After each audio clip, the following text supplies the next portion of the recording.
My fabric came in from Cali Fabrics. It's a linen and rayon blend, and I'm actually in the process of pressing it to get it ready for my next project. I'm making the pants from Vogue 2186. If you make the pants as is, you will need 19 pattern pieces. There is a button fly, so these are the marks, and then on the back right you do have a welt pocket. This is an advanced pattern, and I did cut out size 8. These pants do have a small welt pocket right here in the front, and I decided to leave that off, so I did not cut out the pattern pieces for that portion of the pants. For the front pockets, you have this bottom edge and then this edge here folded in 5/8 of an inch, and then you place the wrong side of this pocket piece on top of the right side of the front, and then edge stitch and top stitch everything down, and then baste around these side edges.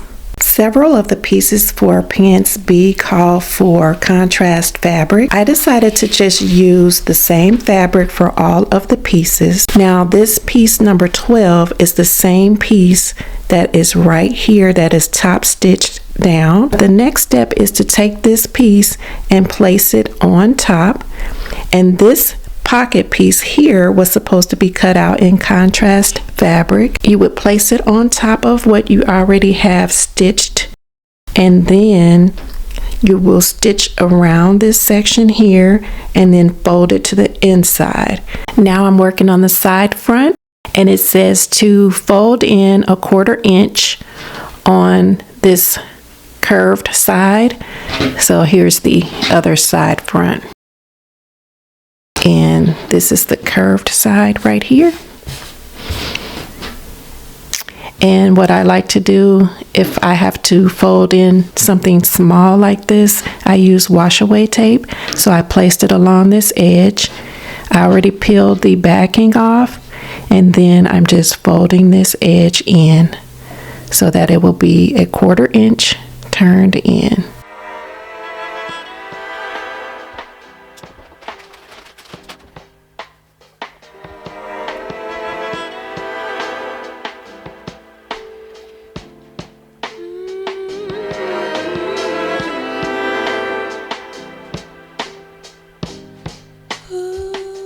Step 8 wants you to do a French seam, which involves putting wrong sides together and doing all that, but I'm not doing a French seam. So I'm going to take this front leg, turn it over, and then I'm going to take piece 13 and I'm just going to place it with the right side down to the right side of this piece, and I'm going to place it right here and stitch around the edges like normal, and then when you flip it over you should have your pocket like that.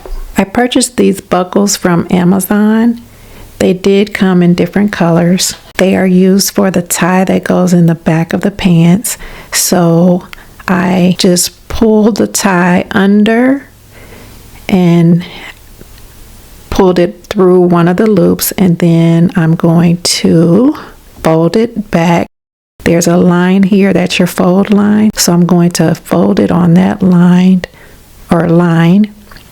and then tuck this raw edge under and stitch it down.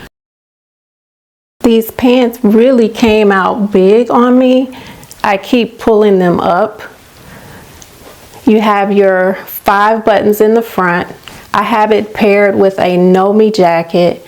Then you have your buckle in the back that you can adjust. You can pull it and make it tight or loose.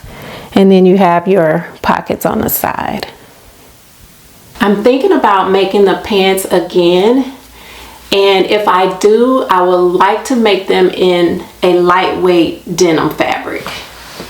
And I know Hobby Lobby has some lightweight denim, so at some point I may stop by there and see what they have.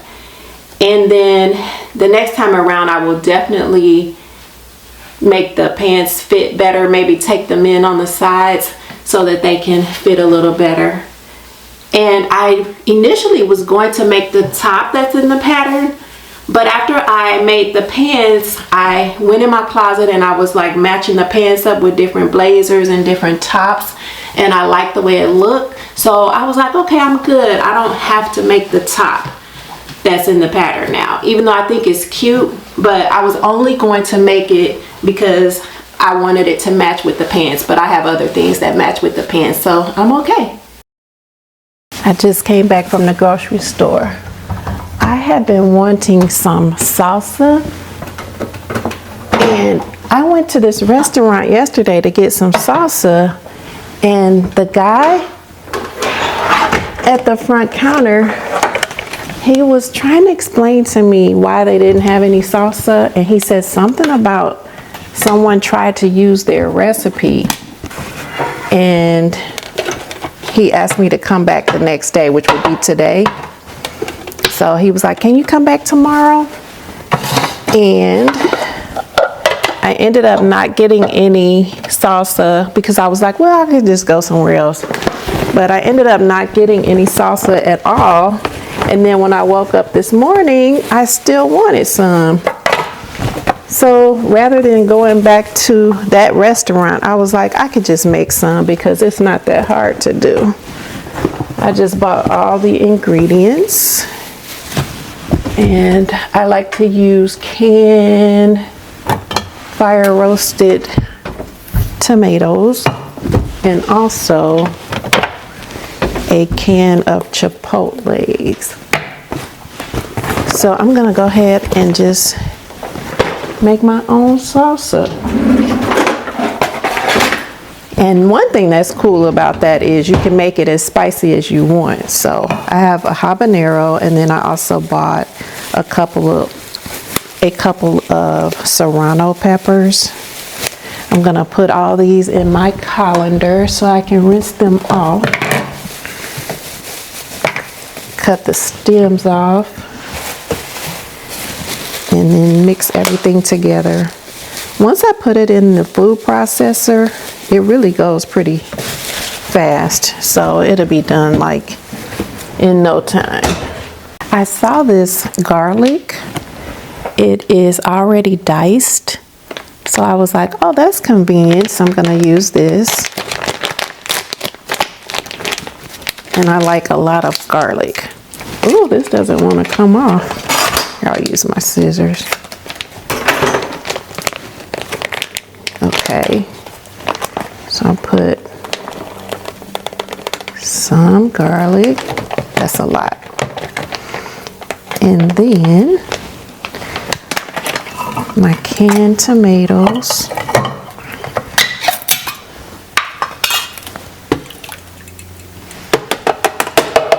I already put the onions.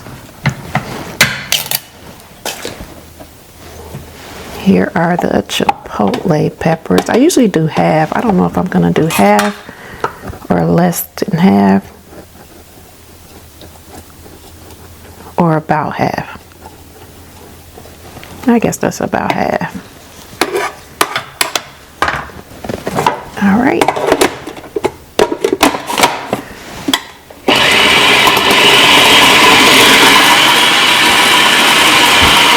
All done. That didn't take long at all. This is what it's looking like. The blade wants to come out in the middle, so I gotta make sure it doesn't fall in because it gets loose.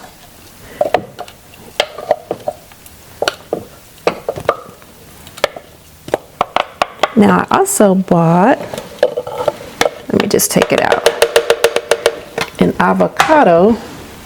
It's a good size avocado too, because I like to mix some of the salsa with the avocado and then eat everything with some chips. Okay, so I can put the lid on this. And another thing I need to do while I'm here is put my bananas in the freezer. I was letting them get brown, and I think they are ready. And I like to put these in smoothies after they're nice and frozen. So let me wash this.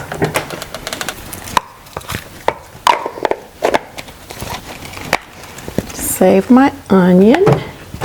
I'll put this in the refrigerator. Oh, move that while I cut the bananas. I also need to get my plastic bag.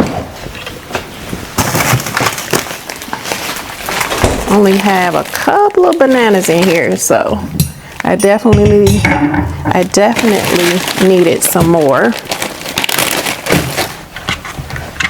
I have this life hack calendar on my desk in my bedroom, and every day it gives you one life hack.